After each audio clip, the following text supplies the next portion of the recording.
Hey guys, Dan here. This is Dan Reviews It. Welcome to TV news and reviews for the week. It's been a couple of weeks since I've done one of these, so we'll catch up on some of the recent shows, but maybe not the brand new shows.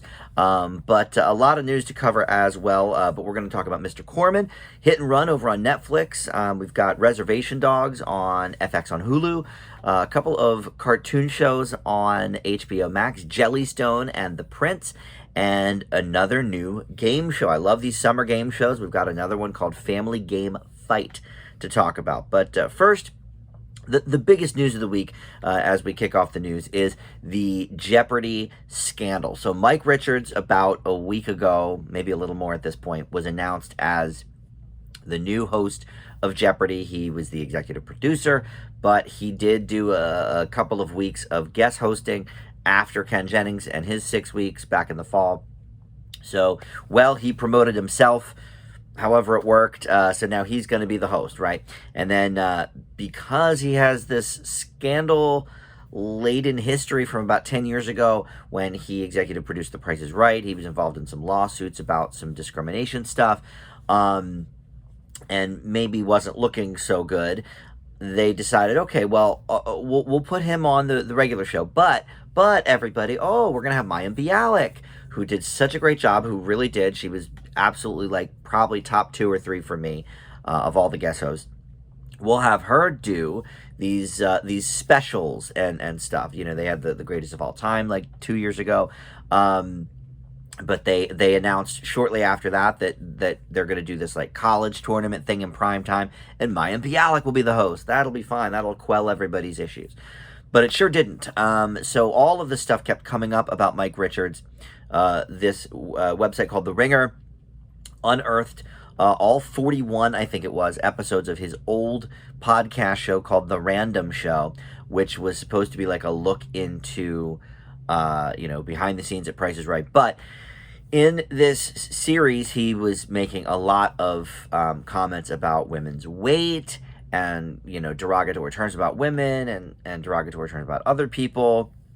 And so this has all caused all this controversy. And so Mike Richards is now out. I think he filmed 1 day's worth of shows. Or maybe they were just practice shows.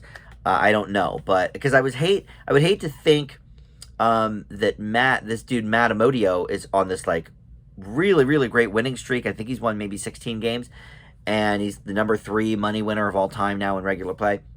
I would hate to think that they filmed a few shows with Matt, and now they're gonna have to sort of redo them with whatever comes next. But anyway, regardless of that, so I sort of looked a little bit more into this. I read the Ringer article about Mike Richards, and this dude just seems like a scummy dude. So basically, he promoted himself, which I sort of, it was sort of joked about that. Oh, the executive producer of Jeopardy names himself the host. Okay, but that is kind of what happened. So when he originally went on to host in the fall for 2 weeks, he had announced on the air, oh, well, Ken Jennings had these other commitments with the show The Chase, so he couldn't host. Well, that turned out to kind of not be true. Like, yes, he was on The Chase, of course, but everybody on staff, all the producers were willing to work around that schedule because they wanted Ken to be there. Alex obviously made it very clear that he wanted Ken to be his successor, Ken Jennings. And Mike Richards stepped in and said, no, you know what? Let's let him do The Chase. That's fine. Like, let's just do a whole roster of guest hosts. That'll be a fun season. We'll have all of these guest hosts. But the real truth was, in the back of his mind, he was always going to be the host. And so, look, it's a messy situation, and I'm a big believer of, like, let's not believe everything you hear on the internet. But this article about The Ringer went pretty deep on its sources and who they talked to and stuff. So, look, I'm actually shocked that Richards is allowed to keep his job as executive producer at this point. But so the search continues, and for now, Mayim Bialik is going to host the first 3 weeks of shows for the new season as sort of a guest host. The whole thing is a mess. I did read one article last night, though, that it's actually kind of nice in a way because whoever was going to replace Alex was never going to quite live up to him. And so now, because of this debacle, all the next host has to do is really live up to stupid Mike Richards. So in a way, it's sort of like maybe going to be a little bit healing in the transition process. But man, oh man, look, it was Ken's job. He was supposed to have it. Alex wanted him to have it, and then all this stuff happened. Obviously, there's been a lot of LeVar Burton love being thrown around. A lot of famous people, including Ryan Reynolds, was like, "Hey, LeVar Burton, now's your chance. Do the right thing, Jeopardy, that kind of thing." Personally, I know LeVar was nervous. I get that, but he was not that great of a host. He probably wasn't even in the top half for me. But at the same time, they only gave him 1 week. They gave almost everybody else 2 weeks. So that's kind of unfair. And they put him on the week of the Olympics, or one of the Olympic weeks. And so obviously, his ratings are not going to be very good. So, that was something else Mike Richards orchestrated, according to this Ringer article, So look, I like LeVar Burton. I think they should do some sort of Reading Rainbow book club for adults and have that be a TV show and not necessarily, the hosting duties, because he was not that great. But I would love to see Ken Jennings do it. Maya Bialik, I would love to see do it, but she won't, because she's got a TV show, Call Me Kat, and she's got her podcast about mental health and, whatever. So, all right, we've talked enough about Jeopardy, but I have been following this whole thing for a year. I've watched every guest host. At some point, I was going to maybe do like a countdown of my favorites, but, who has the time for that? But I would say my favorite personally was Buzzy Cohen, who I was unfamiliar with, but he won the Tournament of Champions years ago or something, and I thought he did a great job, so he was my number one. Number two, is probably a tie between Ken and Mayim. I thought they all did great. Joe Buck did great. Robin Roberts did great. That's my top five, I guess, I could say. But all right, so let's move on. We've got a lot of renewals to talk about, so let's cover those. So real quickly, Housebroken, the animated show, that has been renewed for season 2 on Fox. I did not really care for it much, but I love Lisa Kudrow, so God bless. A few HBO things. 100-Foot Wave has been renewed for season 2 on HBO, which I have not reviewed yet. I don't do a ton of like the docu-series reality shows. So this now, maybe I will have to cover next week, but it's a docuseries about the pursuit of the perfect wave, and it's been getting really good reviews. So now it's going to be back for season 2, so I may have to watch that now. F-Boy Island for season 2 on HBO Max. We talked about that on the last episode of this show, and I thought it was, kind of fun. Nikki Glaser hosts that, so that will be back for season 2.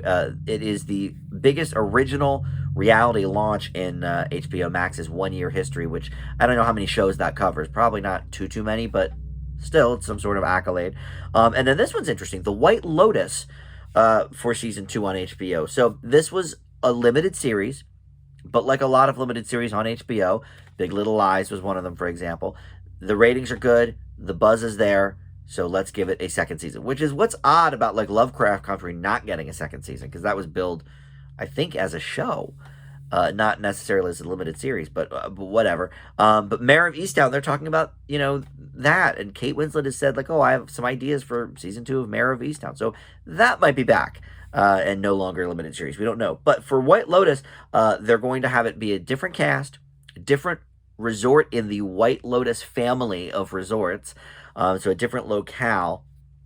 But even in HBO's press release touting the return of the show, it's still calling it a limited series. So it's very odd, but, maybe like American Horror Story, where it's a different, cast every season, in sort of a different setting. And speaking of American Horror Story, well, the spinoff American Horror Stories has been renewed for season 2. That's on FX on Hulu. And then 2 more versions of the original are now set. Not American Horror Story per se, but 2 more like spinoffs, I guess. And that is American Sports Story, which is going to cover Aaron Hernandez, which I don't really know much about that, and American Love Story, which will tackle JFK Jr.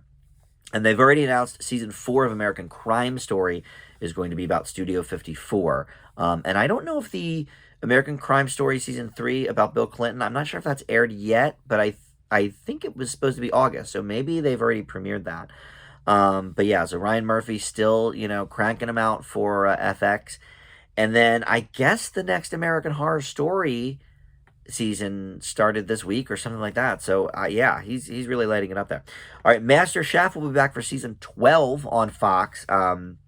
And I don't watch this show, but of course, Gordon Ramsay, household name. And season 11 is doing very well. And along with Crime Scene Kitchen, one of my favorite shows of the summer, MasterChef has helped Fox win Wednesday nights this summer. So, obviously they want to stay in the Gordon Ramsay program. Never Have I Ever has been renewed for season 3 on Netflix. The current season is at 93% fresh with critics.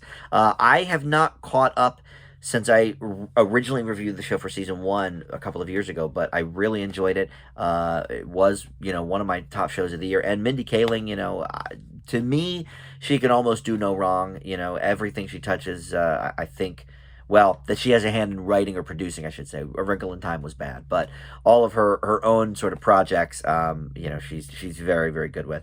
And then, let's see, Motherland, Fort Salem, is renewed for a third and final season on Freeform. Season 2 just finished up this week. So that'll be probably next year at some point.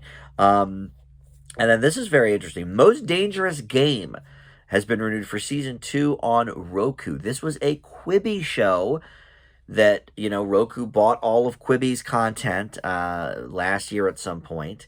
I guess Quibi only launched last year, right? But then by December it was done. So I guess maybe earlier this year, Roku bought the rights to all that. So they've now renewed 2 Quibi shows. Die Hard with Kevin Hart is one of them. And then Most Dangerous Game. So Christoph Waltz will return for that. However, Liam Hemsworth is out. And David Castaneda from the Umbrella Academy will be the co-lead or the second build in that show. So Most Dangerous Game back. And I haven't ever caught up with all the Roku shows, but when I watched the first couple episodes of like all the big shows so I could review Is Quibi Worth It, Most Dangerous Game was an interesting one, but in the 8-minute chunk version, it just lost momentum for me. Unless you're waiting for all 15 episodes to be up and just binging them, I don't know how you're supposed to wait every day for a new installment or something. It's not a soap opera. It was billed as a movie in chapters or something like that. Well, I don't watch my movies 8 minutes at a time. I really do. At most, maybe 3 sittings, and that's for something like The Irishman, But for the most part, I like to watch a movie straight, or maybe I'll take a break, but usually that day I'll finish it. So I don't know, but it was announced with this renewal that this will in fact be in parts again. It will be another short form series. So, all right, quickly, let's run through these, some casting news. Catherine Zeta-Jones is going to be Morticia in Netflix's Wednesday series. And they've already announced Louis Guzman is going to play Gomez, which I think is a good casting choice. And Jenny Ortega from Yes Day will be Wednesday. Love Catherine Zeta-Jones. And I do think she has sort of that Morticia vibe of the original series with Carolyn Jones. Tim Robbins and Rebecca Ferguson are going to be in Apple TV Plus's Wool. That is set in a ruined and toxic future where a community exists in a giant silo underground, and it goes hundreds of stories deep. So we're going to talk about men and women there in the society full of regulations that they think are there to protect them, but I guess that means that they're not there to protect them. So I love Tim Robbins, Rebecca Ferguson. I can take or leave, but that should be interesting. Billy Zane. Oh, I hate him so much from Titanic. He was such a good villain in Titanic. It basically ruined his career. But he is going to be a villain now again. He's going to be in Peacock's MacGruber. Kristen Wiig, Will Forte, and Ryan Phillippe are all reprising their roles from the MacGruber movie, which I didn't personally care for. Most of the SNL movies I think are not that good. This was one of them that I really didn't care for. But look, I like the character, and I love Will Forte and Kristen Wiig, so I'm up for this. Billy Zane, I can take or leave, but he's a good villain. He is a good villain, so maybe that will be good. Chloe Bennett is out at the Powerpuff Girls series. She decided to not renegotiate her contract when they decided to reshoot the pilot. So that show is just hang it up already. It's had so many issues so far, and we haven't even seen a frame of it yet. So, they're down to 2 Powerpuff Girls. No news yet about who will be replacing her. And then, speaking of replacements, Jennifer Lewis, who's coming into the final season of Blackish, she will replace Sybil Shepherd in the Vanessa Bayer, Molly Shannon show. I Love That for You. She's going to play the icy and enigmatic CEO of a home shopping network. All right, a couple more things. All right, you know what? Those I think we can wait till next week on. Let's talk about reboots and spinoffs. Lifetime is going to premiere the first of a series of telefilms of Highway to Heaven. Remember that show from the 80s with Michael Landon? Well, it's back in movie form on Lifetime. The first one will be in November. Jill Scott, the R&B singer and current pitch person, I think, for Nationwide. She's one of the ones that sings in the commercials. She's going to be the angel whose goal is to help people, played by Michael Landon in the original show. HBO Max has ordered Fiona and Cake, which is an Adventure Time spinoff. The two are embarking on a multiverse hopping adventure and journey of self-discovery there.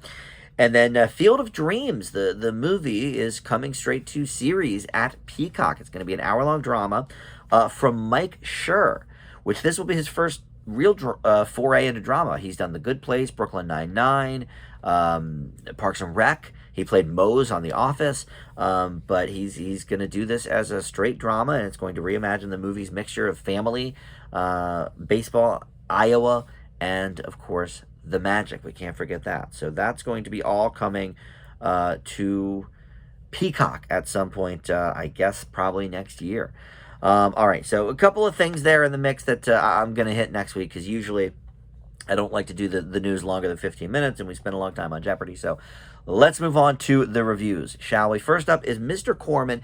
This is on Apple TV Plus, and one good thing about me sort of being behind sometimes on these shows is I get to actually watch an episode or two more, because, you know, for these shows that post every week like this on Apple TV, you know, I was able to watch the first 3 episodes of this, and I think actually the 4th one is probably up now too, but I watched the first 3 of these. It is Joseph Gordon-Levitt. This is kind of his brainchild. He is executive producing it. He created it, and I don't believe he's writing it, but it's certainly, he's got his hand all over it. He plays the title character, Mr. Corman, who is a public school teacher in the San Fernando Valley, but he has got a world of anxiety issues and, you know, sort of mental issues, I guess you could say, and they are all explored in this show. Now, this is billed as a comedy drama, but this to me is a comedy the way Transparent is a comedy, in that it's not. You know, Transparent won a lot of Emmys for being in the comedy category because it was a half hour long. So the Academy was like, oh, well, I guess it's a comedy. Well, it's not. It's not funny. You know, it's funny in the way that, like, some slice of life things are funny. There are shows that sort of walk that line. Like, you know, Master of None is funny. Atlanta certainly has moments where you could say, okay, yep, Atlanta, that's essentially a comedy, but, you know, it's almost like 50-50. This is like 90-10 drama, okay? In the first episode alone, we deal with a lot of sexual dysfunction with this character. Episode 2, we deal a lot with his anxiety and his family issues, specifically with his mother, but none of it comes off as necessarily funny. I mean, there's some, maybe, you know, like I say, like slice of life type of, oh, okay, that's, you know, clever. Oh, yeah, I can see that happening, you know, or whatever. But it's not like, you know, even the single camera comedies, there's still a lot of like laughs that come out of that, you know. Here, this really is a drama, and that's fine. That's okay. It doesn't affect my grade really, but I just want you to know, as a viewer of my channel, if, you know, you see this as a comedy and you like Joseph Gordon-Levitt, because I thought this would be a lot more lighthearted, to be honest. It is not. So I just want to warn you of that. But that doesn't necessarily, you know, dim the quality of the show. Just sort of a disclaimer. But Joseph Gordon-Levitt is great. You know, he is, I think, really one of the top up-and-coming actors. And up-and-coming, I say, you know, with a grain of salt. He's been doing this more than 20 years. Third Rock from the Sun was in the late 90s. But in terms of being a serious, you know, sort of force to be reckoned with actor, I would say the last 10 to 12 years. You know, 500 Days of Summer, 50-50. You know, Premium Rush was not that good of a movie, but he really, like, lit up the screen in it, you know, in sort of that action role. But he's done so many things in the past decade, and he's sort of taken a break for the last couple of years to really focus on his there was a web show, but more his company hit record, where he, takes submissions from small time, people. By the way, if you can hear my lawn service here at at my townhouse, so I apologize for the lawnmower in the background. But in any case, he did a movie last year called 7500 that I thought was great. He was the only actor, I think, in the whole movie. He was in the cockpit of this plane that was going down, and he was the guy, and that was great. It's always good to see him, and I think he's always, even if doesn't always hit the mark, it's always something interesting with him, and I really appreciate that and respect it. And I think he can do a lot of different genres because of his background.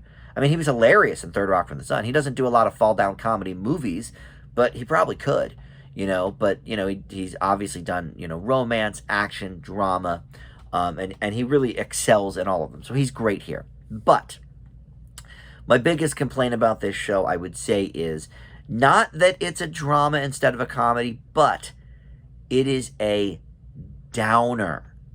Like, there's dramas where there's, okay, we're hopeful for this character, or, we want this person to succeed, or maybe there's a romance in the drama and stuff. This is just a portrayal of a man in crisis, and it's done well, but you know what? We've got crises in our own lives, and maybe I wasn't in the completely right headspace for this show. But boy, it was a downer, and it's hard to watch, and I think that will definitely turn some people off. It didn't necessarily turn me off, but it is something that I'm sort of glad they're doing these once a week, because I don't know that this is a show that I could binge. It's one of those. And look, some of my favorite shows are shows I can't binge. This Is Us. I'm about 2 episodes for This Is Us, and then I can't watch anymore until the next day or a few days later. That's a heavy show at times, and I'm not sure that this made me cry like This Is Us does, but boy, it's heavy, but he is very, very good in it. I want some more hope for this character, maybe that comes in subsequent episodes, I don't know, but he just seems hopeless, and that kind of stinks, especially if they're sort of presenting a story that we can all hopefully relate to. I think a lot of people suffer with anxiety and a lot of bipolar issues and that kind of thing. So it would be nice to see somebody on screen that actually does, is realistic, but also has some hope. So I'm going to leave Mr. Corman on Apple TV Plus with a B+, but be warned, it ain't funny. It's a dramedy. Wiki doesn't even say that. They say it's a comedy drama. Absolutely not. No way. All right. Up next, we're going to talk about Hit and Run. This is on Netflix, and this is a foreign show. I don't always tackle the foreign stuff, but if there's a really big buzz around it, if it stays in Netflix's top 10 for a couple of weeks, obviously there's something there, so I do want to tackle that. And this was a big hit. I think it actually hit number 1 on Netflix for a couple of days. So I decided, well, I have to take a look at this and see what is what. But this is one of these, like a couple of the other ones recently I've been through on this show. You have to specifically turn off the dub version. Look, if you like dubs and you don't want to read the closed captions, I understand that. I'm a person that kind of has closed captioned on anyway, because I like to read the captions. Sometimes I'm eating chips or something and I can't hear what they're saying. I always watch most things with captions, so that doesn't bother me. But what bothers me is the dubbed English, because it's never as good as the original actors. And so that's the tip for that. But this centers around this married dude who, loves his life, very happy. And he's played here by Lior Raz, who is an executive producer as well. And basically his wife in the first episode is killed in this mysterious hit and run accident in Tel Aviv. And this is where it takes place. So he is, very confused about what happened. Was this on purpose? Was this an accident? I'm going to find these people. So he goes on a manhunt basically to figure out what's going on. The killers have fled to the U.S., so it takes place, partially in the States. And, his ex-lover is along for the ride as well to kind of help him put together the pieces. This is, another action-packed Netflix show. I don't think it's necessarily as good as some of the other foreign language ones that I have seen, but it definitely is gripping. It takes you in. It's a little bit generic in its approach of, the action sequences and the I'm gonna hunt you down, kind of stuff. There's nothing necessarily new there, but this main actor, this Leo Raz, does kind of keep things together. He keeps things moving. And look, as a producer of the show, obviously he wants what's best, for the show to come through. And I think it's generic in some ways. And certainly you have to, check, like a lot of things like this, you have to sort of check your, reality at the door and like, okay, well, that would never happen, but I'm watching a show, so it's okay. One thing I do appreciate about this show, though, is it doesn't really focus on any sort of current political strife in terms of, relations right now between, us and some of the international places we're talking about here. And I think that actually will bode well for this show in the future because it makes it less urgent. It makes it less specific to now. And I think so many shows, especially action dramas, tend to kind of, okay, let's do this for right now. Let's do this for, the politics of today and this and that. And look, that can work and that can come off as a great show, but does it make it as timeless? Can I watch this show in 10 years and still probably get the same out of it? Or a new person watching this show, will they get the same out of it that I did today? Yeah, I think they will. And so I think that was a step in the right direction for this show. But yes, overall, it is kind of generic action. But I will say, the plot did keep me gripped for the 2 episodes I watched. It goes, I think, 9 episodes total. So, I think if you're into that kind of show, I think this could be a good one for you. But yeah, for me, it was a little too generic, but I like a lot of the things they were doing, with this lead actor and just the fact that they weren't keeping it in the now specifically. So I liked that as well. So I'm going to leave Hit and Run with a B-. Next, we're going to go over to FX on Hulu and talk about Reservation Dogs. And basically, it just means it's on Hulu. The whole FX part, it just means that it's kind of too naughty for being on TV. They swear a lot, and it's just part of that sort of, flag on Hulu, I guess. But anyway, so it's on Hulu. But this is a really interesting show because it breaks a couple of barriers. First of all, it's almost got an entirely indigenous American cast and production team. So not just the cast, but, a lot of people behind the scenes. It's almost entirely indigenous Americans. And this is, by all accounts, the first series to be shot entirely in Oklahoma, for whatever that's worth. But look, the main reason I think you may have heard of this show is because Taika Waititi is an executive producer, of course, from Jojo Rabbit. I just was talking about him in Free Guy. He's starring in that new film. But this follows the lives of 4 indigenous teenagers in Oklahoma. So they're shooting on location here as they're spending their days committing crimes while also kind of fighting it. And the eventual hope is to get to California. That's sort of their end goal here while they're sort of making money. You won't really know anybody in the main cast. Devery Jacobs, DeFaro, Wunate, Lane Factor, and Paulina Alexis play the 4 kids. But there's a couple of adults that you may know. Bobby Lee is here, who used to be on Mad TV. So, a few of the adults you may know. I thought this was a really, really good show. It's one of these shows where the kids are all kind of jerks, so maybe we can't completely get behind the kids, but they do seem to be portrayed very authentically. They're all, I don't think give their ages, but I would say they're all between like 13 and maybe 16, maybe 15, in that range though, for sure. Like maybe 8th to 10th grade kind of thing, right? And they all, for people who are not really actors, this is a lot of these kids' first projects. They do a really good job. You believe that they are friends and family. You believe, their characters completely, and the script is pretty sharp. It's not, again, it's not like laugh out loud, fall down drunk funny, but because of sort of the snarkiness of the kids and their interactions with law enforcement, their interactions with other adults, it does veer on that kind of, really funny, like snarky kind of thing. And I feel like this must just be how these kids kind of are in real life, because they're just so good. You really believe, what's going on. One of the main plots, throughout this is that a like spicy corn chip delivery truck gets hijacked, and so these kids are selling them, on the side of the road.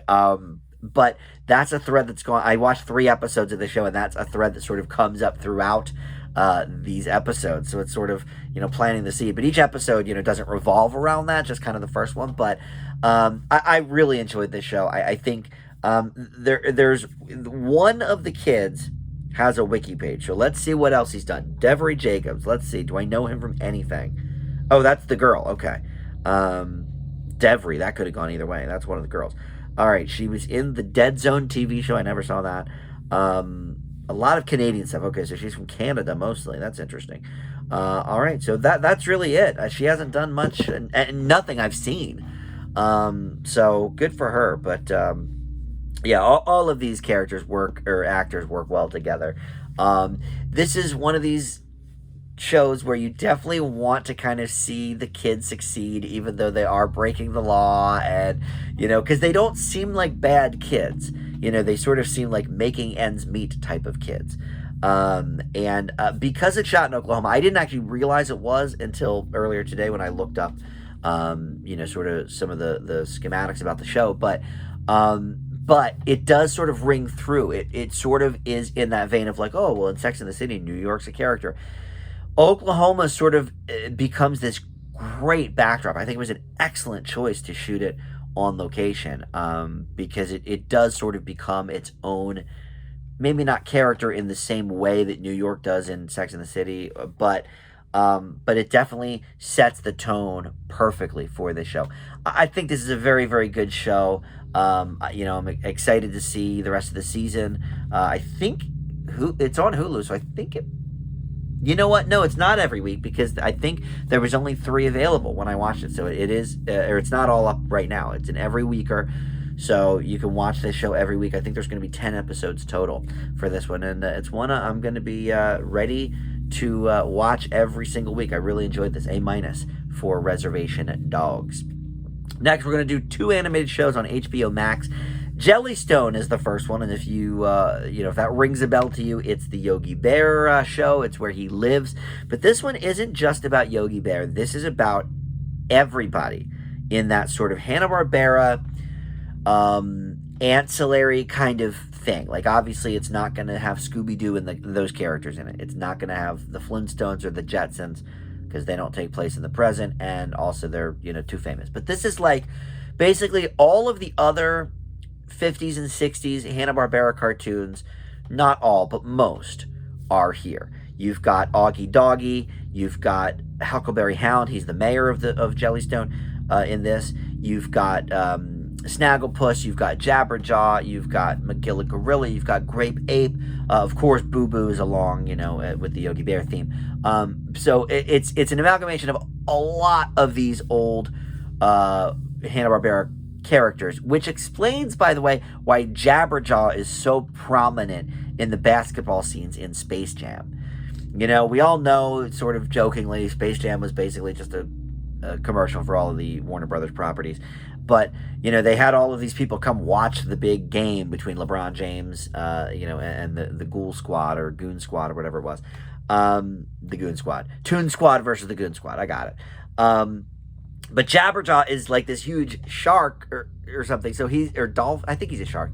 So he's like in the background of every scene of that movie. And I was like, oh, that's kind of a odd kind of throwback, but now it makes sense because he's a part of this. They were trying to promote it.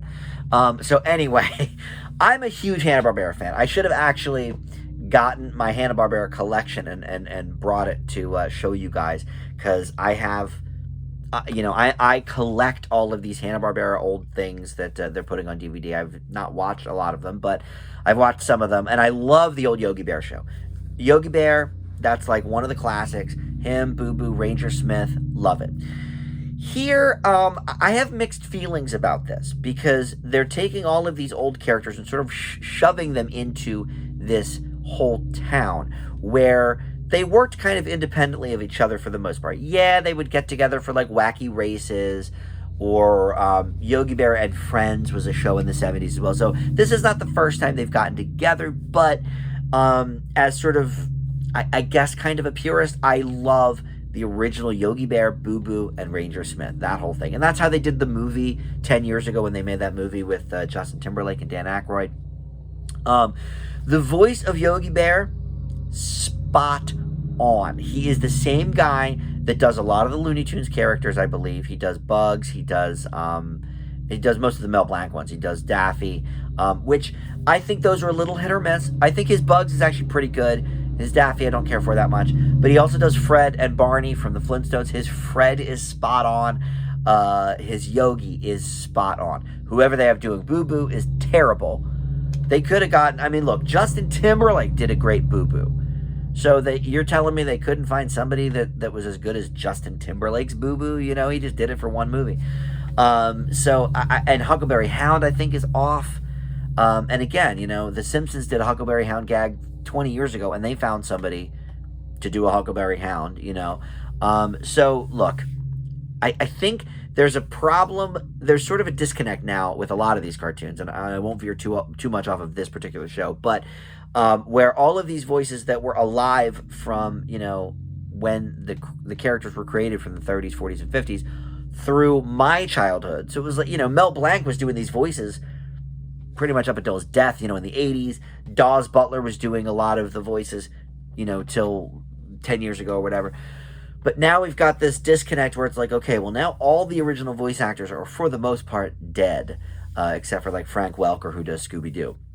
But they're all dead. So we got to have these other people replace them. And some of them are great, and some of them just don't cut the mustard. And a lot of the ones on this show don't. Now, will that affect kids watching it? No, of course not. They don't care.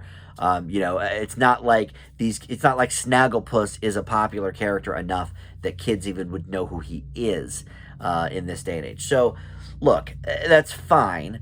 But for me, like for adults, which, look, I think we can agree a lot of these retro cartoons that they're bringing back are as much for the adults as they are for the kids. Like when Disney brought DuckTales back, kids watched it, but a lot of people that watched it were adults that grew up with the original show. And I think that's sort of the goal here, too, of a lot of these shows like Jellystone. So, look, enough about the voices, but I also am just sort of not bummed out, because I like seeing these characters, and I like that we're maybe expanding a few of them. Like Augie Doggie has a really big role in the second episode. And I like that. I've always liked Augie Doggie. He's a character that really doesn't get much airtime ever. His cartoons don't usually run on Boomerang or anything like that. So I can appreciate that. But I just sort of, I don't know. I miss that Yogi Bear's in the woods stealing picnic baskets. In this, he's literally a doctor. And he operates on people. It's just sort of weird, But look, all things must change, I guess, whatever. The main question is this funny? And to be honest, I think it kind of is. It's not as funny as some of the old shorts. And I think it relies a little too much on not even pop culture gags necessarily, because I don't think there's a lot of that, but there's, a lot of computer stuff and stuff that they wouldn't have had in the original show. So, not that makes it necessarily dated, but I don't know. It's not as pure, I guess, maybe to me, as some of that other stuff. But I will admit, I think it's better than HBO Max's recent attempt at the Tom and Jerry collab, which I thought was okay, but a little bit not quite in the same spirit as the old Tom and Jerry's. This, at least, I do think has a lot of that Hanna-Barbera spirit. We've talked enough about Jellystone. I give it a B. Next, we're going to move on to The Prince. This is another cartoon on HBO Max. It's about Prince George, right? And the royal family. And this is set in, unlike Jellystone, which is two segments in the same like episode. This is just short episodes. There's 12 episodes total, and they're all like 12 or 13 minutes. So they could have combined them into doubles and just had 6 episodes, but they don't do that. So whatever.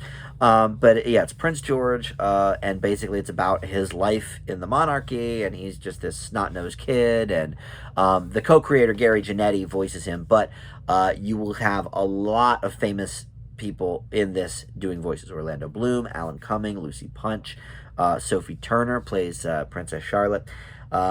So look, I'm not much on the royal family. I don't care about them either way. I don't necessarily, hate on them, but I don't have all of this obsession with them that a lot of people do. I don't have the adoration for them that a lot of people do. I don't quite understand the whole thing anyway. I think it's sort of weird. But this is just going for the jugular of these real people. And it makes it very quote-unquote clear up front. Oh, well, this is just a parody. These are not, based on any particular royal family, da-da-da-da-da. But, look, that's like a wink-wink legal thing, I'm sure. Because the show is just kind of gross. Like, for example, Prince Philip, who just died 5 or 6 months ago, maybe not even, maybe 3 months ago. There's all these, Prince Philip jokes and about how he can't even move his mouth anymore, and, they have to chew for him, and he can't even speak, and he looks like a gargoyle, and this and that. And it just seems so in poor taste, Look, again, I don't care either way about the royal family, but in fact, it was supposed to premiere in May, this show, and they pushed it back because he died like in April. So they were like, well, okay, we got to put this on hold, where it's not as fresh. But it's still gross. Like, I hated it. And then the stuff with Prince George, look, it reminds me of, they're going for like a Stewie on Family Guy thing, where there was this show with Jonah Hill years ago called Alan Gregory on Fox. It was sort of the same thing. It was like this 8-year-old, but he had, Jonah Hill's voice and attitude and, cursing and whatever.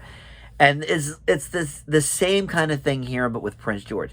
One of my big issues with it is Prince George is a real person. And he's a kid. And I just think it's in such poor taste to, like, it's okay to do, like, That's My Bush on Comedy Central, where it's like, okay, George Bush. George Bush is an elected official. He chose that life, whatever. Prince George, look, I don't know. Is he a spoiled brat? Probably. He's a royal. But, he's a little kid, and him and Princess Charlotte, like, I just think it's just in poor taste to do a show like this, where these real children are sort of the main characters, and they're just these scummy, self-absorbed kids. It's just, I don't know. And because it's kind of a Family Guy ripoff, it is sort of funny in spurts. I do, I famously kind of hate Family Guy, but, like, I think Family Guy has good jokes. I just think it's a lousy show because I hate the characters, and the plots are just so stupid. They're just contrivances to get your jokes together. Here there are actual plots, so I'll give them that. It beats Family Guy there, but for the most part, it's just, the whole show, you're just like, this is so garish and gross and just... Ugh, it just makes me kind of, my skin crawl, knowing that, like, these are real kids that they're just slamming all over the place. And Sophie Turner, by the way, she has gone on the record in her own life saying, like, well, my kids didn't choose this life, or I don't know if she was talking about her own kids or what, but, like, talking about, kids in the spotlight or whatever. And now she's voicing Princess Charlotte. Like, that's a little bit of a turnaround, right? So look, I can't give this a good grade. I can't. Although, I do think it has some good jokes. There's a recurring gag where, Prince Harry and Meghan Markle are in it, and Prince Harry, like, doesn't even know what a refrigerator is because, he's always been served his whole life. There's a running gag where it's like he just doesn't know how to do anything. That's kind of funny. I actually really like Harry and Meghan, but that was a funny recurring gag. But again, they're adults. They've chosen, okay, we're going to leave the royal family. They've chosen that, so let's lampoon that. Okay, fine. So overall, I did think it was kind of funny, but I think it's very, very gross just in general. I keep using that word, but it's the best way to describe it. I give The Prince a D+. All right, now finally we get to the game show, the thing I like to talk about the most, Family Game Fight. This is on NBC, and it is hosted by and participated in, trying to think of my prepositions here, but Kristen Bell and Dax Shepard, married couple, they host it, they join in the games, and they produce it along with Ellen. This is sort of a takeoff on some of the games that Ellen plays on her show with her guests. So she, is producing this as well, and it's not quite to the level of Ellen's Game of Games, because it's not, there's not a bunch of like wacky stunts and stuff that we're doing. It's more of sort of parlor games, sort of game show games a little bit, in terms of like, there's a segment that Ellen did on her show where, people are blindfolded and they eat some food and try and guess what it is. So they do a version of that here where Kristen and Dax are sort of doing that to each other, and then the contestant families are trying to guess how many they're going to get correct, that sort of thing. So they play the games along with the contestants. I've watched 3 episodes so far, and I would like to see more of a variety in games. Like when you watch The Price is Right, there's like 40 different games they call from. Now, of course, that's over the course of 50 years. But I've seen 2 of these games I've seen in all 3 episodes. So I would like to see a little bit more of a variety with the games.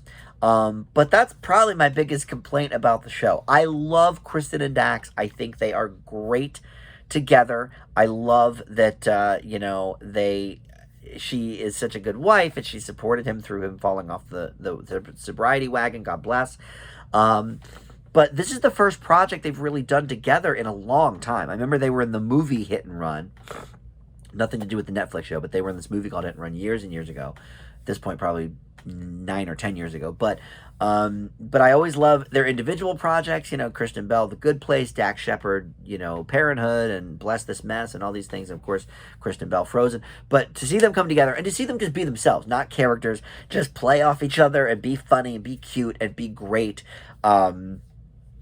It's, especially after watching something like The Prince, it's a real uplifter, And it's a fun show. It's a fun game show. They play some fun games. I just want to see more variety with the games. Now, the final game, I think, is fun. It's called Spin Cycle. The contestants are on this sort of merry-go-round where they're spinning in one direction, and then Dax and Kristen spin in this other direction, and they have to keep going in different rooms to do the different, to get their family to say the different things. So the first room they can say whatever they want, and then the second room, as the thing spins, they have to go to an art room where now Kristen has to paint whatever it is they're trying to get them to say. And then in the third room is charades, and then it goes back around. It's a fun show to watch. There's no doubt about that. I just want to see more variety. So, look, we've gone on long enough on this show, thanks to my rant about Jellystone and the voices. So I will leave Family Game Fight with a B+. I think this is a fun one. If you like game shows, if you like Kristen and Dax, they're really the glue that holds it together. The families themselves are kind of ancillary. They can be fun too, but really, Kristen and Dax are the reason to watch this. Just give me more variety of the games. All right, that's going to do it. Thank you so much for watching. I'm going to try and catch up within the next month or so, because that is when the fall shows premiere on the networks. I want to definitely be caught up by like mid-September, but I know Disney's What If is a big one that I haven't gotten to talk about yet, so we're going to talk about that next week and a couple other things. So thank you for watching, and we'll see you back here next time on Dan Reviews It. Bye.